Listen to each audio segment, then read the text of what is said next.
This is Live at 12:30. It's been 12 years since terrorists attacked America. Ceremonies to honor the memory of the victims being held throughout the country. And here at home, good afternoon, everyone. I'm Vince Vitrano. Flights were grounded in the wake of those attacks for days. And moving forward, air travel as we know it has changed forever.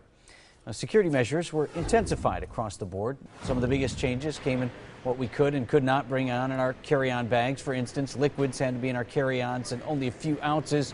No tools or box cutters allowed on the plane. And just to get you to the gate, you had to have a ticket and present your ID. Now, 12 years later, things may change again. The TSA is rolling out an expedited check-in for those willing to pay a fee. But is that a good idea? Here's what some folks we talked with had to say.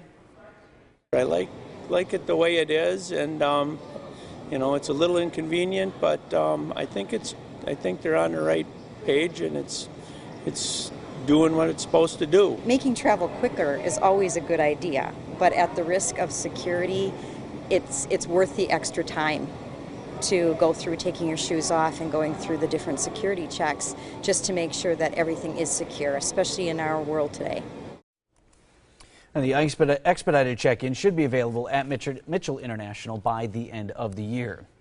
Well, Ground Zero has also changed dramatically over the last 12 years. Today, Deb Feierich gives us a glimpse into the progress of the 9/11 Memorial and Museum.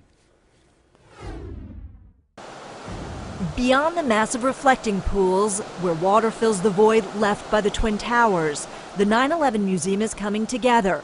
A year and a half behind schedule, it's set to open this spring.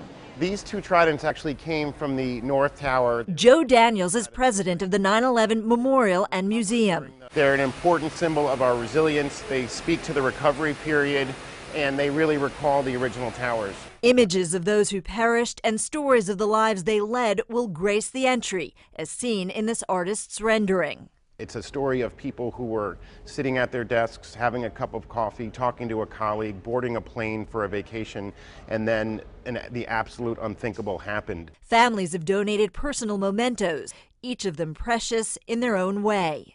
When you look at all the artifacts, how did you decide which ones to include and which ones just couldn't make it in?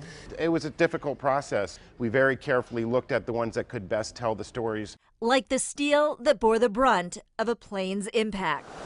More than 10 million people from 188 countries have visited the 9/11 Memorial since it opened in 2011. A new transportation hub will open in 2015 and serve 250,000 people a day. One World Trade Center soars 1,776 feet in the air, redefining the skyline.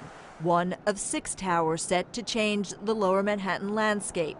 Symbols of rebirth, renewal, and remembrance of what was lost. Deborah Feierich, CNN, New York. It looks like New York City voters were